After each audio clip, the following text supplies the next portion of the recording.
Hello बच्चों, तो क्या हाल चाल। आज का टॉपिक बहुत ही मजेदार है, आओ देखें।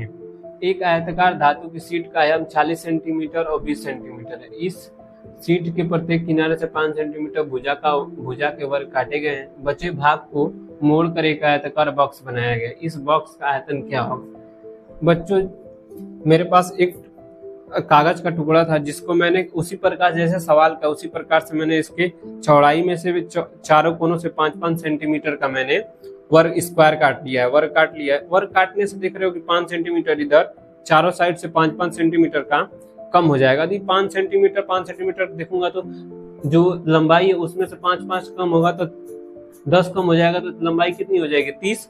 और चौड़ाई यदि 20 है तो 5 सेंटीमीटर इधर से या 5 सेंटीमीटर इधर से कम होगा, तो चौड़ाई भी तो 10 कम हो जाएगी ना। तो चौड़ाई कितनी हो जाएगी 20 से हट के 10। यदि मैं इसको मोड़ूंगा, कह रहा है कि मोड़ कर एक आयताकार बॉक्स बनाया जाता है। इस बॉक्स का आयतन देखो, यदि मोड़ूंगा तो मैं एक आयताकार बॉक्स बन रहा है ना, जिसके देखो ये वाली साइड भी आया था, ये वाली और ये वाली चारों इसकी साइड आए थे। तो इस बॉक्स को, ये बॉक्स बन गया। तो इसका बॉक्स का आयतन पूछा है। तो इसमें देखो, अब इसका बॉक्स का आयतन निकालूंगा तो ये एक प्रकार का घनाभ की आकृति बन गई ना। तो घनाभ का आयतन कितना होता है, घनाभ का आयतन बराबर का आयतन बराबर लंबाई गुणा चौड़ाई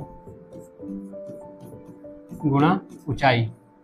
देखो पहले बच्चों 40 सेंटीमीटर लंबाई थी, तो अब घट के कितनी हो जाएगी 30, और चौड़ाई 20 थी तो अब कितनी हो जाएगी 10। मुद्दा ये है कि इसकी हाइट कितनी रहेगी। बच्चों जो स्क्वायर काटे हैं, स्क्वायर जो काटे हैं जिस भुजा का 5 सेंटीमीटर का, हाइट उस वही रहेगी, क्योंकि जहां से हम लोग काटे हैं वहीं से तो इसको शेष पार्ट को मोड़ रहे हैं ना। इसकी हाइट कितनी हो जाएगी 5। तो 10 × 5 = 50, 50 में 30 का गुणा कराएंगे कितना 1500 सेंटीमीटर क्यूब।